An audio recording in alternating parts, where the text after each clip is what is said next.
right, we're back, and it is just coming up on 7:30, 7:27 to be exact, in Northwest Indiana, the Chicago area. Good morning. It's a morning call with Tom Dabertin. Two things I want to mention. Number one, the guy that does call and request songs, we do not have the El Josen song that you requested, so we can't play that this morning because we don't have it.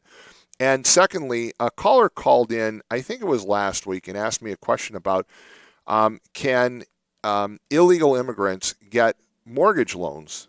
And I said I wasn't sure, but I would check with a very reliable source, and I did. This is a guy who's done banking law for most of his career, and he said the answer is yes. A bank can loan money to someone as long as they have some sort of identification number, so either a social security number or some sort of identification number that they can be loaned the money. However, he said the bank also would have the right to give them less favorable terms if they feel that there's a risk. So it's up to the individual bank. The bank could also refuse to make the loan because they feel it's a risk, but someone who was not here legally could, theoretically at least, borrow money for a mortgage on a home. So there you go. That's the answer. That's the legal answer. 845-1100 is the number. We've got another caller. Good morning. You're on the air. Hey, good morning, Tom. How are you? It's Marine Pete. Hey, very good, Marine Pete. How are you? Good. Hey, I wanted to ask, what is going well in the region? It seems like the last hour or so I've been listening, it's been a lot of, I don't want to call it complaining, but golly gee, it's complaining. And so what's going well other than the Kennedy Avenue upgrade? I think there's a lot going on. Now, where are you at currently, by the way? I am traveling down I-95 from Northern Virginia down to Southern Virginia. Okay. Well, overall, things are pretty well in the region, to be very honest. I think what we're talking about this morning is the new round of taxes that the state of Illinois is leveling.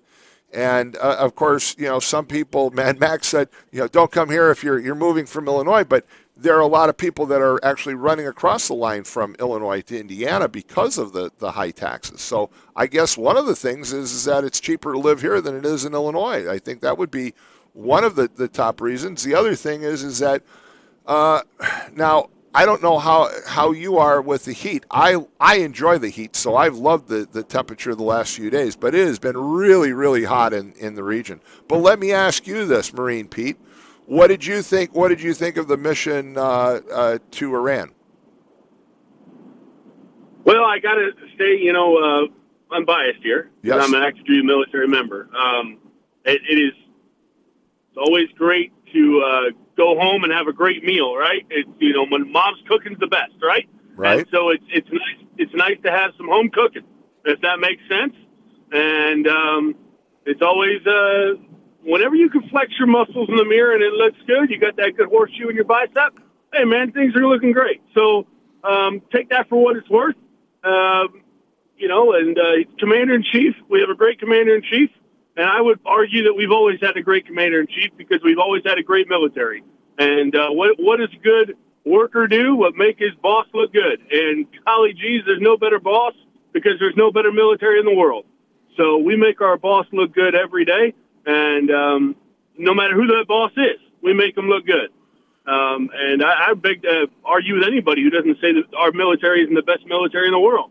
So I think I stayed pretty keel on there, but yeah, I think you did. I think you did as well. But look, it is somewhat remarkable that there's a ceasefire that's holding right now between Iran and Israel.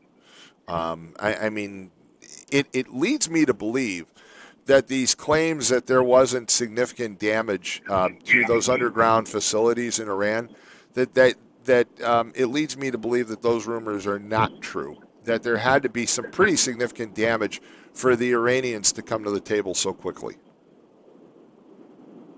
Yeah. I mean, there's got to be some reason that they decided to come to the table as fast as they did.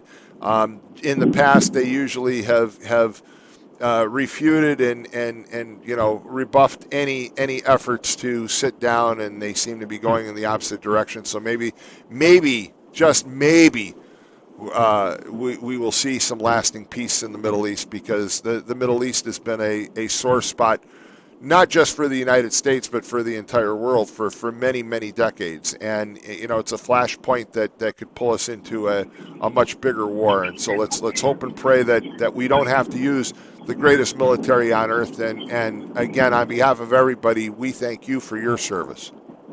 Hey, Tom, I'll leave you with this, man. You're in high school.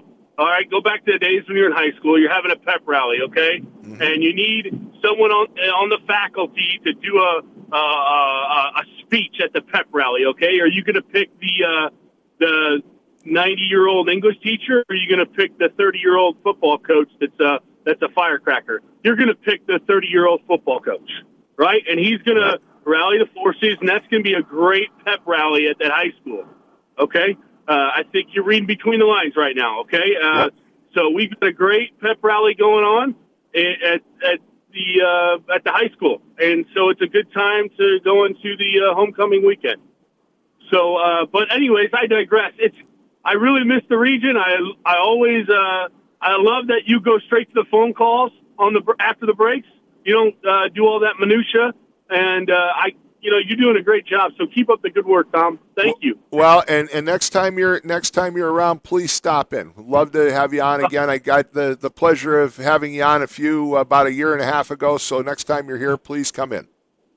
Yes, sir. All right. Bye-bye. All right. Thank you so much for calling. Thank you for your service. 845-1100 is the number. Joe, Matt, that's somebody you guys really need to meet, is Marine Pete. When he comes in person, there's a guy that you need to meet. That was my first time hearing of him, and great story. And again, I have great respect for anybody that puts their life on the line for this country. He's very proud, a very proud American, and we should all be proud of him. Let's take the next caller. Good morning, you're on the air. Where was Marine Pete calling from? He said he was on I-95 from Northern Virginia to Southern Virginia. And here, by the way, and look, I always point this out, Walt. You as well. You served this country. You were in the Navy. You're a pilot, and we appreciate your service as well. So with that, go ahead. Let's talk about this morning. Seems to be a lot of conversation about Illinois. Mm-hmm. Illinois. Yeah, Illinois, right? Though every so often somebody says Illinois. Yes. Mike Madigan. He served as a Speaker of the Illinois House for 50 years. Longest serving a speaker anywhere, finally convicted of official corruption. And in round terms, he was given 7 years in prison and a $2 million fine. I wish they would give the taxpayer a break on these kind of cases. I would rather flip this and give him a very heavy fine, $7 million or more, and lighten up on the time in jail. In fact, I would even, given the fact he's in his 80s and he's got a wife who's dying of cancer, I'd be perfectly happy to see that he's given 2 years of house confinement while he takes care of his wife, and then fork over the dough instead of taxpayers paying for an 80-year-old plus person. I mean, you get to 80 and you got a bunch of medical problems to deal with, instead of the taxpayer paying for that while they're incarcerated. Let them stay home and look after his wife dying of cancer. How about that? What do you think of that? Well, let me throw this out. You bring up Mike Madigan, okay, and what his sentence was, and then I hearken back to 3 weeks ago talking about John Bunsich, who again, $40,000 in bribes or illegal funds, and got 151 months in prison. All right, for it. And Mike Madigan has been cheating the taxpayers of Illinois for how many years?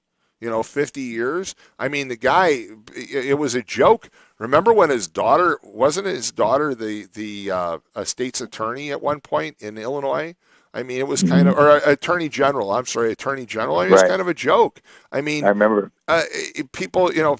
She'd give a speech about.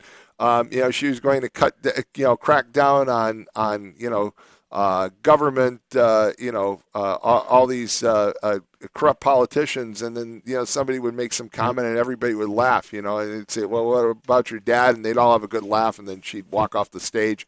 I mean, I see your point. Look, what Madigan did, however, deserves to be dealt with. The fact that he's become old and frail and his wife has cancer, and I'm sorry to hear that, is no excuse for a guy that basically did anything and everything to deceive the public and to steal from the general public.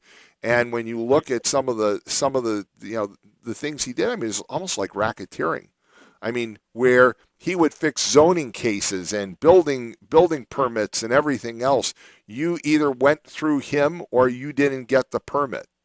I mean, that's just totally wrong. And he was, again, it harkened back to the days of the mob. I mean, you had to go through Madigan to get things done. That seems very wrong. And I agree with you. He's an old man now. His wife is very ill. There's an argument to be made that, look, increase the fine because taking time out of this guy's life, he doesn't have much time to give.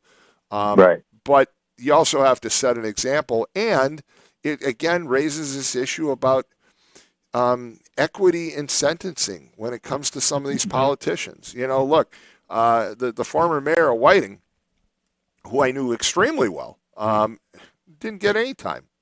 And he stole $250,000 basically from his campaign funds. And you say, well, they gave the money.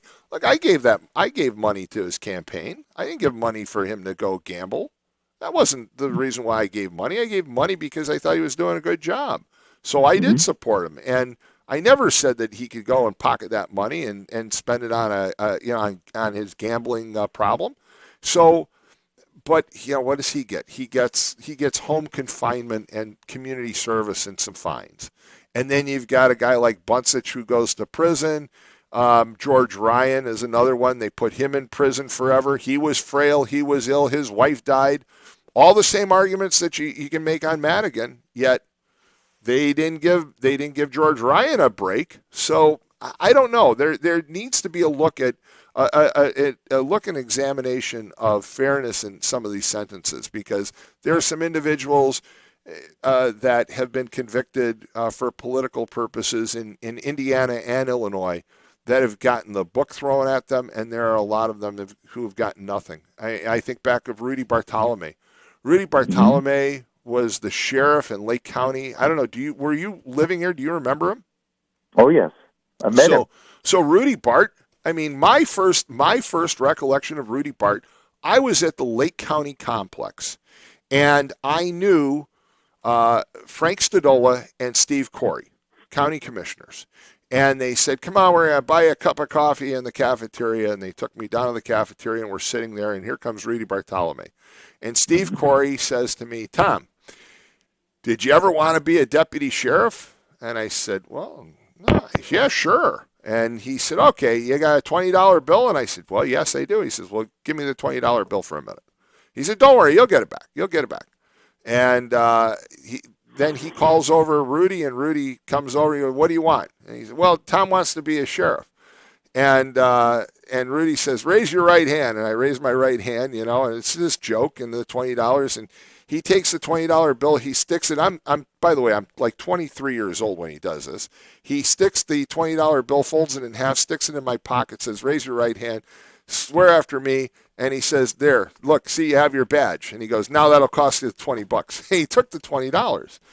I never realized, however, that a few months later, when I became town manager of Cedar Lake and they did a background check, the Cedar Lake Police Department said to me, oh, you're a deputy sheriff.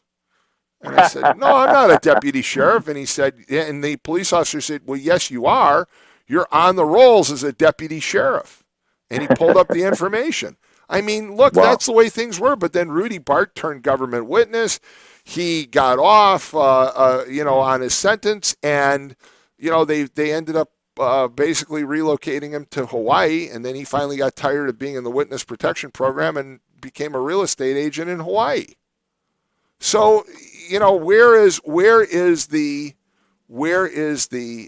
fairness in some of these sentences? Bill Bill Dolan, a longtime reporter for the Times, know him very well, and he used to keep the list of the 63 or 65 elected officials in Lake County alone that have been convicted. And you look at the individuals, and some of them paid very dearly, and some of them did not. Steve Bielek, a judge, they went after him. He paid very dearly. And then you have, some other individuals like Bartolome who got away with almost nothing.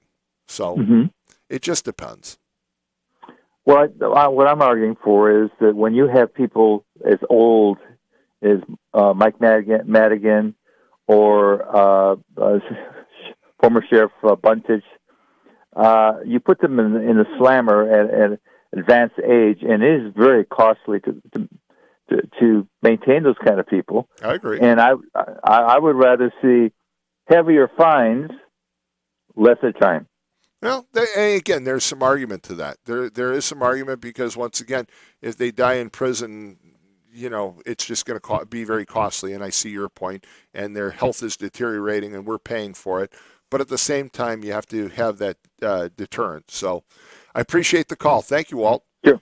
Yep. All right, it's time for another break. You're listening to The Morning Call with Tom Dabertin on WJOB 1230 AM, 104.7 FM, the TuneIn app, and JED TV. We'll be right back after these commercial announcements.